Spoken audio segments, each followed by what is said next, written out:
નમસ્કાર, આપ જોઈ રહ્યા છો નેશન પ્લસ ન્યૂઝ. હું છું આપની સાથે હેતલ ભગત. વડોદરા લોકસભા બેઠક ઉપર તારીખ 7 મેના રોજ મતદાન યોજાશે, પરંતુ ચૂંટણી પ્રક્રિયામાં રોકાયેલ કર્મચારીઓ પોતાના મતાધિકારનો ઉપયોગ કરી શકે તેવા હેતુથી જિલ્લા ચૂંટણી તંત્ર દ્વારા 29 એપ્રિલથી 2 મે દરમિયાન પોસ્ટલ બેલેટ મતદાનનું આયોજન કરવામાં આવ્યું છે. લોકશાહીના મહાપર્વ એવી સંસદીય ચૂંટણીમાં તમામ પોતાના મતનો ઉપયોગ કરી શકે તે માટે આજથી પોસ્ટલ બેલેટ મતદાન પ્રક્રિયાનો શુભારંભ થયો છે.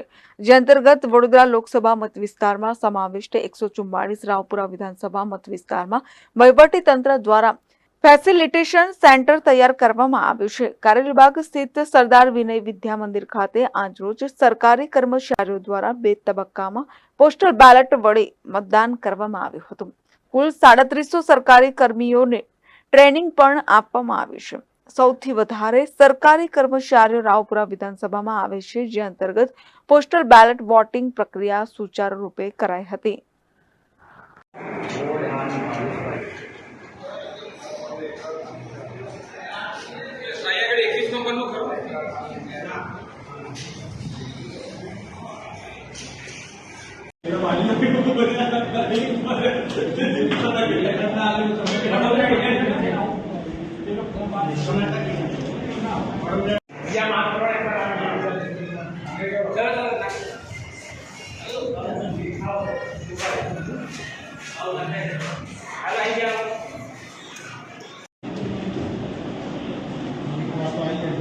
કેમેરામેન નવનીત પરમારની સાથે Satyam Nivaskar, Nation Plus News, Vadodara.